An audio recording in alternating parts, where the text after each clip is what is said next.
லஷ்கர்-இ-தொய்பாவின் தலைவரான ஹபீஸ் சயீதின் பாதுகாப்பை பாகிஸ்தான் 4 மடங்கு அதிகரித்துள்ளதாக செய்திகள் வெளியாகியுள்ளது. ஹபீஸ் சயீதியின் பாதுகாப்பு குறித்து வெளியான செய்தியில், பெஹல்காம் பயங்கரவாத தாக்குதலை தொடர்ந்து இந்தியா பயங்கரவாத இயக்கங்கள் மற்றும் அதன் தலைவர்கள் மீது கடுமையான தாக்குதல் நடத்தக்கூடும் என்று எதிர்பார்க்கப்படும் நிலையில், பாகிஸ்தானை தலைமையாக கொண்டு இயங்கும் லஷ்கர்-இ-தொய்பாவின் தலைவரான ஹபீஸ் சயீதின் பாதுகாப்பை பாகிஸ்தான் 4 மடங்கு அதிகரித்துள்ளது.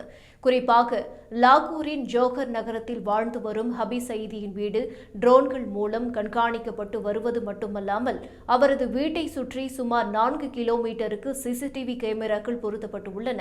பாகிஸ்தானின் உளவு அமைப்பான ISI, பாகிஸ்தான் ராணுவம் மற்றும் லஷ்கர்-இ-தொய்பாவை சேர்ந்தவர்கள் ஹபீஸ் சயீதின் பாதுகாப்பு பணியில் ஈடுபடுத்தப்பட்டுள்ளனர். குறிப்பாக பெஹல்காம் பயங்கரவாத தாக்குதல் நடைபெற்ற பிறகு லஷ்கர்-இ-தொய்பாவின் தலைவரான ஹபீஸ் சயீதியின் பாதுகாப்பு அதிகரிக்கப்பட்டுள்ளது என்று தெரியவந்துள்ளது.